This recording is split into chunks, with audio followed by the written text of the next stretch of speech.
మీ అందరి కోసము అక్షరాలను నెమలిలో ఏముంటాయి? నెమలికి అన్ని ఏముంటాయి తెలుసా?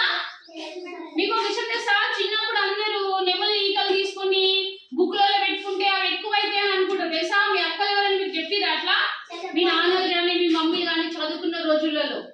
ఓకే, అయితే ఇక్కడికి వచ్చిన నెమలిలో ఈకలలో ఎవరున్నారు తెలుసా? అన్ని అక్షరాలు ఉన్నాయి, వర్ణమాల ఉన్నది. మీకు వర్ణమాల పరిచయం చేపిద్దామని, వర్ణమాలను మీకు చూపిద్దామనేసి నెమలి మన దగ్గరికి వచ్చింది. నేర్చుకుందామా నెమలితో ఆడుతూ పాడుతూ?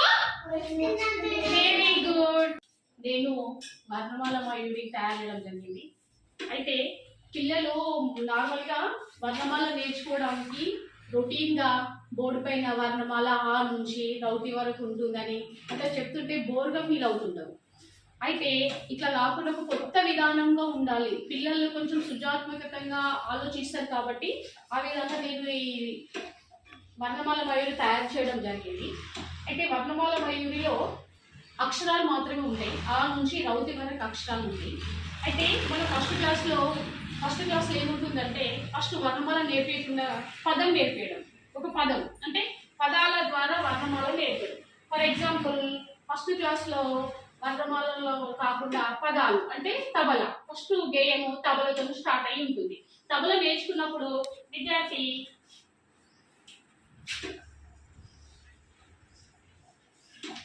ఇలా తబల గేయం నేర్పిస్తాం. అయితే తబల గేయం నేర్పించడం వల్ల ఏమవుతుందంటే పిల్లవాడికి ఎక్కువ గుర్తుండడం అవుతుంది. అంటే తబల తక్కదినతో అనుకుంటూ తబల గేయాన్ని నేర్చుకుంటూ అట్లా తబల అనే పదాన్ని నేర్చుకుంటాడు. ఆ విధంగా తబల అనే పదాన్ని నేర్చుకున్న తర్వాత అది వర్ణమాలలో ఎక్కడ ఉంటుందో గుర్తించడు. అట్లా వర్ణమాలలో తా ఎక్కడుంది, తా ఇక్కడుందని, తర్వాత బా ఇక్కడుందని, లా ఇక్కడుందని అట్లా వాడు నేర్చుకోగలుగుతాడు. ఇలా పదాలు మొత్తము 12 పదాలు ఉంటాయి. తబల అని, కంజర అని, ఆట అని, శనగ, ఉంగరం, తర్వాత ఊడ, అన్నప్ప, ఈత, ఓడ, మంచం, తర్వాత దండ, ఇలా పదాలు ద్వారా వర్ణమాల పూర్తిగా నేర్చేసుకుంటాడు. అట్లా నేర్చుకున్న తర్వాత అప్పుడు మనము విద్యార్థిని పిలిచి ఇక్కడ నుంచి ఏదైనా వాడు తబల నేర్చుకున్నాడు, తబల ఎక్కడెక్కడుందో తీసుకొని ఇక్కడ వేసుకోవాలి. అట్లా వేసుకోవాలి. అదేవిధంగా ఫస్ట్ శనగ నేర్చుకుంటాడు కదా, శనగ తీసుకొచ్చి ఇలా వేసేసినాం. షా నా గా ఆల్రెడీ కంజర నేర్చుకుంటాడు కాబట్టి కంజర రా వస్తుంది, సున్నా వస్తుంది కాబట్టి నేర్చుకుంటాడు. ఇట్లా నేర్చుకున్న తర్వాత విద్యార్థిని పిలిచి 1 నెంబర్ ఏముంది, 2 నెంబర్లు ఏముంది, 3 ఏముంది, 4 ఏముంది, 5 ఏముంది, 6 ఏముంది అని మనం ఐడెంటిఫై చేయించాలి. చేయించిన తర్వాత మళ్ళీ వాళ్ళకు చిన్న ఎక్సర్సైజ్ ఇవ్వాలి. అంటే వాడు అతను నేర్చేసుకుంటాడు కాబట్టి ఇప్పుడు 2వ అక్షరం ఏముంది, తర్వాత 3వ అక్షరం ఏంది అని అడిగినప్పుడు వాడు 2వ అక్షరం తీసి ఇక్కడ వేయడం, తర్వాత 3వ అక్షరం ఏముంది తీసి ఇక్కడ వేయడం.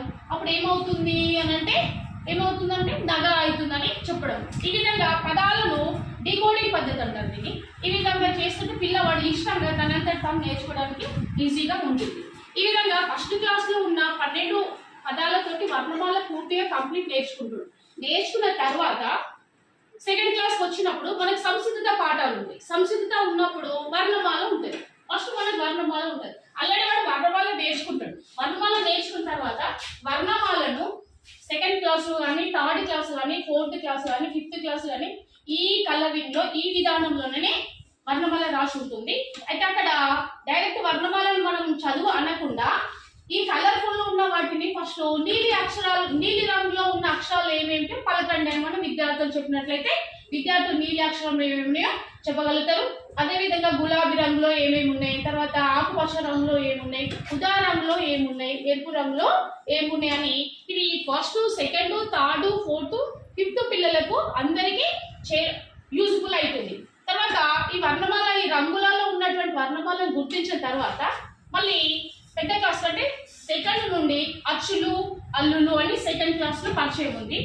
తర్వాత 3rd, 4th, 5th లా అల్లులు, అచ్చులు, తర్వాత అల్పప్రాణాలు, మహాప్రాణ అక్షరాలు ఉంటాయి కాబట్టి వాటిని ఈ విధంగా వీటిని నేర్చుకోవడం జరుగుతుంది అన్నట్టు. ఈ వర్ణమాల పూర్తిగా నేర్చుకున్న తర్వాత వర్ణమాల నేర్చుకున్న తర్వాత వర్ణమాలలో అక్షరాలతో చిన్న చిన్న పదాలు చదవగలుగుతాం. అంటే ఇక్కడ చిన్న చిన్నగా ఏంటి అంటే ఇక్కడ గుణితాలు అనేవి లేవు, ఓన్లీ వర్ణమాలతో ఉంటే సరళ అక్షరాలతోటే. అంటే ఇవి సరళ వాక్యాలు అన్నట్టు. మనం చదవగలం, తర్వాత మనం ఆడగలం.